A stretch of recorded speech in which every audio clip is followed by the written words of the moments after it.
Davai.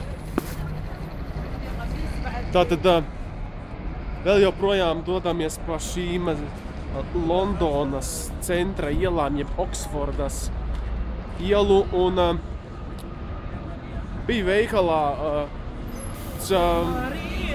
kā viņi sauc uz stulu veikalu? Primarks, jā.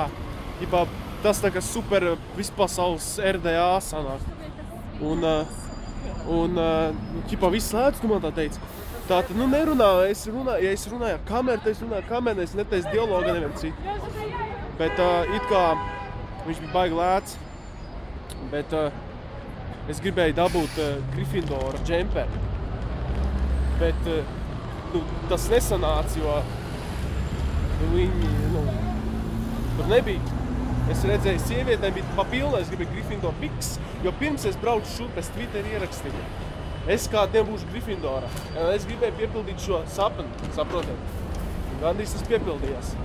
Varbūt vēl iespēja, tad redzēs. Bet jā, kas jums ir vēl jāzina, ir tas, ka šī iela ir ļoti gāra. Saprotiet, ir viss kaut kas.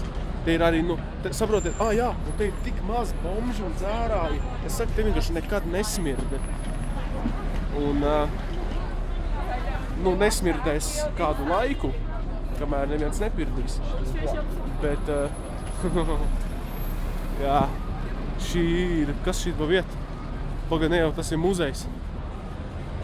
Es saku, šis ir luxury life. Te dzīvo luksus cilvēki, es nesapratu. Un, labi, ir cilvēki, kas varētu teikt man, oi, te nav nekas, es jau te esmu bijis 100 reižu, jo man tur dzīvo tas un tas un tas. Bet tas nav tas pats, jūs neziniet, kādas ir manas sajūtas un kādas ir jābūt jums sajūtām skatoties šo video.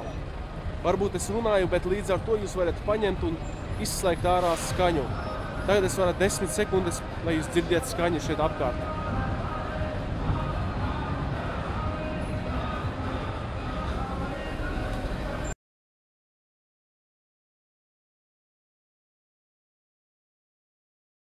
Ir bija Londonas skaņas, ejam tālāk. Tā man bijusi. Saprot, neviens nesaprot, ko es jums saku. Saprotiet, es esmu šeit vadonis, saprot, es šeit valdu, šitie visi apkārt, man ir totāli lūzeri. Jā, bet neviens nesaprot. Eku Phil, Pharrell. Jā, visi.